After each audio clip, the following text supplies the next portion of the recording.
You're just trying to hog all the money, aren't you? You're such a heartless daughter-in-law. I was worn out by my mother-in-law's constant requests for money. No matter how patiently and thoroughly I explained the situation, she wouldn't listen. She kept pestering me with calls whenever the amount wasn't to her liking, and I eventually caved in. My name is Katherine Johnson, a 31-year-old working housewife. I work alongside my husband, Bob, as we both have full-time jobs. We share household chores and live busy, yet fulfilling, lives. We met through a mutual friend and got along right away, which led to us dating. After being together for about 3 years, we found that our values and preferences aligned, making it easy to spend time together. While dating, we lived together and felt very comfortable, leading us to decide to marry, thinking we could build a happy home together. Despite the hopeful start, issues arose quite soon. 2 years into our marriage, things between Bob and me were smooth. The problem was with my mother-in-law. Thinking of starting a family, I wanted a child. However, due to uncertainties caused by my mother-in-law, I was hesitant. The first time I met her was when Bob and I visited her for the customary pre-marriage introduction. At that time, my father-in-law had just passed away, and she was living alone. According to Bob, she was a responsible mother. She was a stay-at-home mom, and Bob has fond memories of cooking and crafting with her. She praised when it was due and scolded when necessary, seeming to be a mother who truly cared for her child. I was nervous, knowing she was Bob's family. Moreover, Bob was an only child. And with the recent passing of his father, I thought she might be emotionally unstable. I was concerned that she might be harsh towards me. When we finally met, she did seem wary of me. Her face looked somewhat tense as she observed me. After I introduced myself, she scrutinized me and posed a slightly sharp question. "Oh, you seem rather plain. Do you have a stable job? You're not planning on just relying on my son and being lazy, are you?" It was ironic, coming from a housewife, and her tone felt hostile towards me. Still, I thought she might be concerned about her only son and felt lonely because of the marriage, so I decided not to let it bother me. "Mom, that's rude. Don't say things like that." However, Bob was angered by his mother's attitude, which escalated into a heated argument. "Please, calm down." I tried to mediate between them, taking into account my first meeting with her. But even after things cooled down, the visit ended on a somewhat sour note. I was worried, seeing my mother-in-law's demeanor. Still, I thought there was no need to force a close relationship, and since we weren't going to live together, I remained optimistic. Given the significant distance between our residences, I hoped we could at least occasionally meet and maintain a cordial relationship. Trusting that Bob would support me, I was relaxed about my mother-in-law at this point. However, after returning to our apartment where we lived together, Bob confessed that he had been sending money to his mother. "I should have told you sooner, but the thing is, she had never worked, being a housewife all her life. With the father-in-law around, this was never a problem. But after his passing, she began asking for financial help. She wasn't of retirement age yet, and even with the inheritance from her late husband, she could probably sustain her lifestyle for a few more years at most. Being fond of shopping, if she continued living as when her husband was alive, her savings wouldn't last a year. I didn't realize until now, but Mom isn't good with money. It seems Dad managed things before. When her husband was alive, he strictly managed their finances, and she used money responsibly under his guidance. But now, on her own, Bob felt uneasy about her spending habits.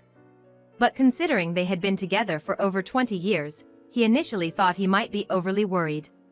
Also, since Bob had already moved out and given her good health, despite her lack of work experience, he assumed she would manage somehow. But up until now, she had been leading a comfortable life, so I reckon my mother-in-law must find it tough to suddenly change her lifestyle, and it naturally worries me. Besides, she lost her husband, who she had been with for a long time, and the thought of her getting sick because of that really concerned me. I always thought parents would be fine, but my father had also warned me, and apparently, in the beginning, I was constantly chiming in and helping my mother-in-law adjust to her life. But my husband has work too, so he barely has time to attend to my mother-in-law. Traveling back and forth from our home to our hometown was quite the ordeal, since it's a considerable distance. Plus, my mother-in-law would pester us about sending more money, insisting that as long as she gets her allowance, everything's okay, leading us to eventually surrender and send her $1,500 a month. Whoa! You're not sending her that much just because she's unwell, are you? The amount he was sending was way more than I imagined, and I couldn't help but blurt out my surprise. I felt that just because she's family, that doesn't mean we should give her that much money. I don't want to put any burden on my mom, and I definitely don't want to inconvenience her, my husband reasoned.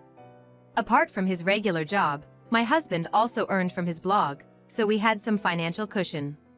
He started the blog during his college days when he had some free time, and by the time he graduated, he was already making as much as a typical office worker. Later on, he got a job at a company that allowed side hustles, so even now, while focusing on his main job, he still runs his blog, earning even more than he did in college, which has led to a comfortable savings and income situation. Sending $1,500 a month would still be manageable, even if our family grew in the future. I also understood my husband's concerns about his mother living alone, so I was okay with the allowance to her. With that settled, we tied the knot without any issues. But not long after we got married, I received a call on my smartphone from my mother-in-law. Curious about what she wanted, I answered, only to find out she was asking me to also contribute to her allowance. Bob has been sending money, right? We can't spare any more than what we're currently giving. I wondered why she was asking me as well when we were already sending $1,500, and even though she's my mother-in-law, I firmly declined. You both work and have some financial flexibility, right? I'm really gonna be in a bind without a bit more money. Receiving $1,500 a month and still saying it's not enough seemed unreasonable to me. She should have more than enough to live on with that, and I felt no obligation to send her any money. She sounded desperate and weak, but no matter how many times she asked, I politely declined. But she was relentless, and her tone gradually became harsher and more demanding. You married into our family, so you have a duty to support me. You work, you have the means. Do you even care what happens to me? We're already sending $1,500, you know. It's not easy to make that kind of money. Asking for more is just not possible. But the money I earned was for my husband and our future family. I'd only spend for the in-laws if it were a real emergency. From what my husband had told me, her current situation wasn't desperate at all. I tried my best to decline, but her screaming was making my head spin. After a long day at work, her barrage of verbal abuse was mentally exhausting. Wanting to end the call, my fatigue clouded my judgment, and I eventually agreed to contribute. All right. I can do $200. I thought I was being quite generous, but she complained. What? Just that? You're so stingy. I don't get why Bob married someone like you. I initially offered a smaller amount, but after her persistent complaints and whining, I eventually agreed to $500. And once she knew she was getting an extra $500, she hung up without even thanking me. Exhausted and flabbergasted, I let out a deep sigh. I discussed this matter with my husband that very day. I'm really sorry about my mom. I can't believe she said that to Catherine. Bob looked genuinely remorseful as he apologized. He mentioned that he'd tell his mother-in-law not to ask me for money anymore, but I insisted on providing it anyway. It's okay. Besides, even if I refuse now, she'll probably keep pestering me for it. I did make a promise, after all. My mother-in-law's demands over the phone were intense, and I honestly wanted to avoid any interaction with her as much as possible. If paying would bring some peace, then so be it. Fortunately, Bob and I had started a blog together while dating, and it was making enough money. Even if we added $500 to the allowance, it wouldn't affect our daily life. I'm sorry for causing trouble. Mom wasn't always like this. Bob apologized again with a weary look, even as I tried to brush it off. Just when I thought the money issue with my mother-in-law had ended, 6 months into our marriage, she contacted us again, wanting more money. She had developed problems with her legs and eyes and now had medical bills. My legs aren't working right, and my eyes need treatment. I can't work, so I need more money from you. At this point, we had become suspicious of her spending habits. But upon visiting her, it became clear she truly needed financial help. Still, she kept insisting on just getting the money from us, which made us uneasy. So, we were planning on taking care of the necessary procedures and transfers, but my mother-in-law strongly objected. I can manage things myself if you just give me the money. So please, increase the amount you send. She then requested a whopping $5,000, which we flatly refused. There's no way your medical and living expenses are that high. If we take care of the necessities, our current contributions should suffice. Even if we had a decent income, giving her $5,000 monthly would stretch us thin. Moreover, $300 a month should be more than enough for her medical needs. She was asking for way too much. From the beginning of our marriage, it was evident she had a penchant for money. Now, it felt like she had an obsession. It was almost maddening. We couldn't keep sending money her way without conditions. We tried to explain how difficult it was for us to earn that kind of money and how it would strain our lives. We even offered to guide her on managing her finances better. However, she barely listened and remained stubborn. I want to have extra just in case. With my bad legs, I might need care, and I want to be prepared. While she had a point, trusting her with such a large sum made us nervous. If you ever need care, just tell us, and we'll help you out. But she kept on about wanting more money. You two won't be around immediately if something happens. If I have the money, I can manage on my own. Negotiations at her place led nowhere. She was relentless, calling dozens of times a day, making most of our call logs from her. We couldn't even notice calls from work or friends anymore.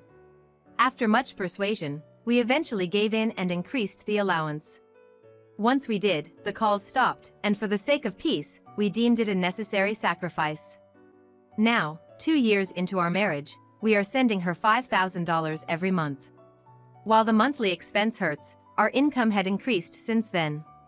Just when we started considering having kids, tragedy struck. Bob was involved in a car accident while at work and had to be hospitalized.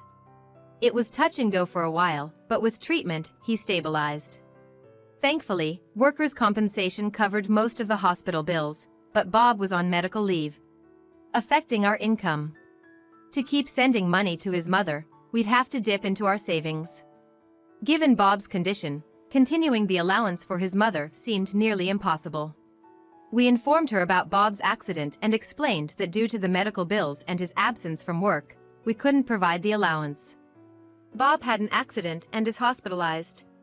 His injuries are pretty severe, and the treatments are expensive. So we won't be able to send money until he's discharged.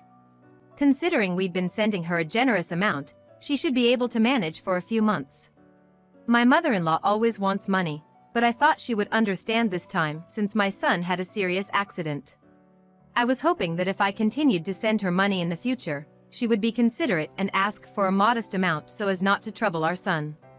However, my expectations were dashed. What? No money? I can't live without it. Instead of worrying about her injured grandson, my mother-in-law seemed more concerned about herself.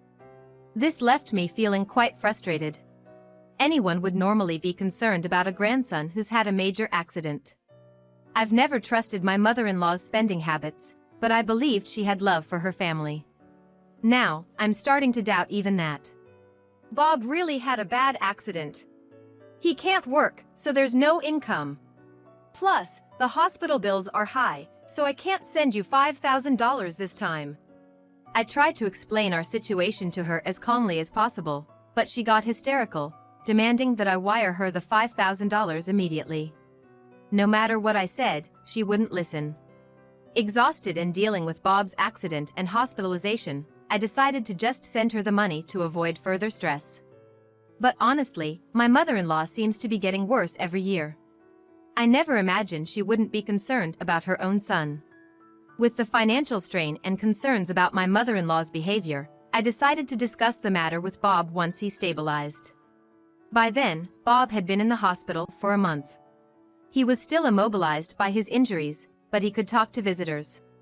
Even when I told my mother-in-law she could visit, she never did. However, my own parents, who live much farther away, came to visit Bob as soon as they heard. Seeing my parents visit while his own mother didn't made Bob quite sad. I'm really sorry about my mom. I can't believe she's like this. Bob remembered his mother being more considerate in the past, and he seemed deeply disappointed. With the stress from his injuries, he looked even more worn out. Your mom seems to take the money for granted. If this continues, we're really gonna be in a bind. Up until now, I had been patient since she's Bob's mother. But I've reached my limit and voiced my frustrations to Bob. It's not just about the money. Given how she's been acting, I wouldn't want her around our kids, if we ever have any. Seeing my distress, Bob made a determined face and made a suggestion. My mom's behavior is really off. How about we test her? Test her? How? I would normally decline such an idea, but given how much trouble we've had with my mother-in-law, I decided to go along with Bob's plan. Eventually, after 3 months, Bob was discharged from the hospital. We didn't tell my mother-in-law since she never visited during those 3 months. Bob was home but not fully recovered. As we were relaxing, a call came in from my mother-in-law. I figured she was probably calling about the money. Seeing her name on the caller ID, I felt a mix of frustration and dread. But this was the perfect time to execute our plan. Bob and I exchanged glances, nodded, and put the call on speaker. As expected, my mother-in-law's first words were about money. Hey, where's this month's money? Send it now. To execute our plan, I responded with a heavy tone. I can't send you money anymore. Your son has passed away. What? This was Bob's idea, the playing dead strategy. It's a last resort and quite distasteful, but my mother-in-law's behavior was too much to handle. So, I lied and told her Bob had died. We wanted to gauge her reaction to decide on future financial support. I've given up on expecting anything from my mother-in-law, but Bob still hoped she would care more about her son than the money. Sadly, reality proved otherwise. After a brief silence, she shockingly sounded pleased. So, him passing away means that I'll get a piece of my son's inheritance, huh?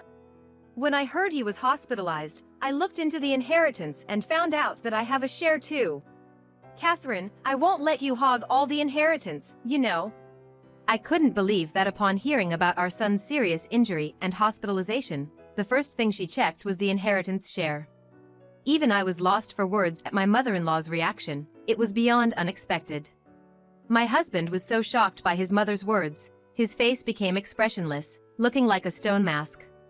We never imagined our mother-in-law would act this way. My husband and I were both taken aback. You do realize that your child passed away, right? Aren't you sad? I couldn't help but ask in a shaky voice, but all she seemed to care about was the money. I told her I'd never send her money again and that she won't get a cent from the inheritance, and hung up the phone. I don't want anything to do with her anymore. I always thought she was my only mother, but I've decided to cut ties with her. My husband murmured that quietly. He had been silently listening to the phone call and had made up his mind to cut ties with his mother. After that, we kept receiving persistent messages from her, but we ignored them all. The messages were always about money and never once mentioned my husband. When your child passes away, isn't the funeral the first thing you'd ask about? I was increasingly baffled by my mother-in-law's way of thinking. She's become completely obsessed with money. If she can't reach us, she'll probably come to our house. We quickly prepared for her possible visit. And sure enough, a few days later, as expected, my mother-in-law showed up. My husband hid in a room, and I confronted her. She never once visited him when he was alive, but as soon as money is involved, she comes running. I was dumbfounded. But I quickly switched gears, pretending to be the grieving wife, and dealt with her. The moment I open the door, you're here shouting about the inheritance. And you've been ignoring all my calls. What kind of daughter-in-law are you? She started yelling the moment the door was opened. Aren't you sad that your son passed away? You never even visited him once. I tried to reason with her as we moved to the living room, putting on a sad face. Why should I visit? It's not like it would change anything. My livelihood is at stake here. Obviously, money for my future is more important than someone who's already gone. But she was still fixated on the money. Don't you care about your son? When we first got married, she seemed to care about my husband. But in response to my question, she insisted that money was more important. I've heard enough. It's clear that money is more important to you. My husband came out of the room he was hiding in, and she screamed in surprise, thinking he was a ghost. Why are you alive? Did you lie about being dead? She was furious at the supposed lie, but we weren't going to take that from her.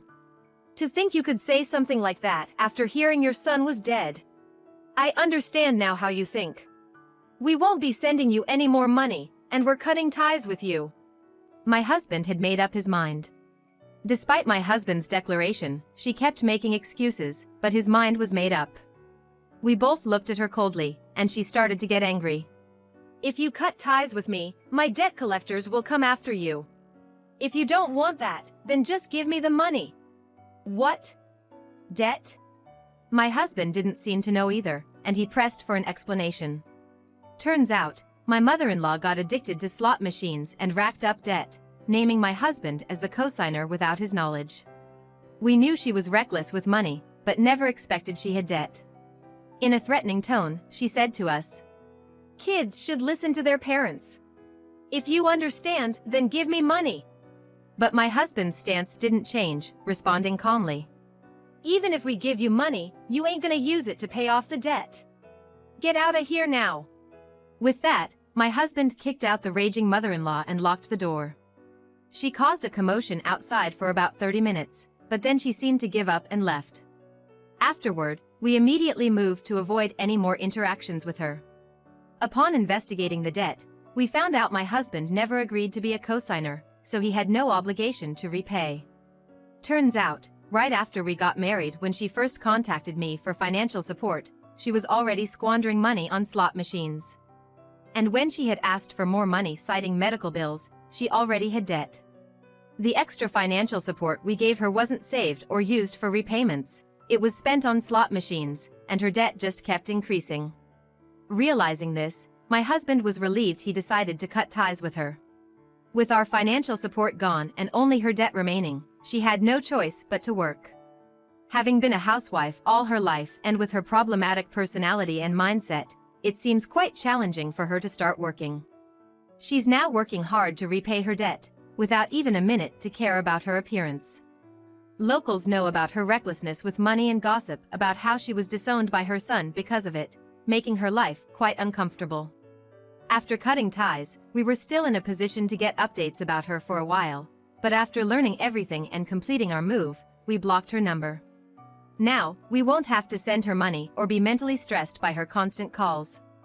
Moving to a new environment and not having to deal with her brought a sense of relief and removed our anxieties about the future. Maybe it's because the stress from my mother-in-law disappeared, but I soon found out I was pregnant.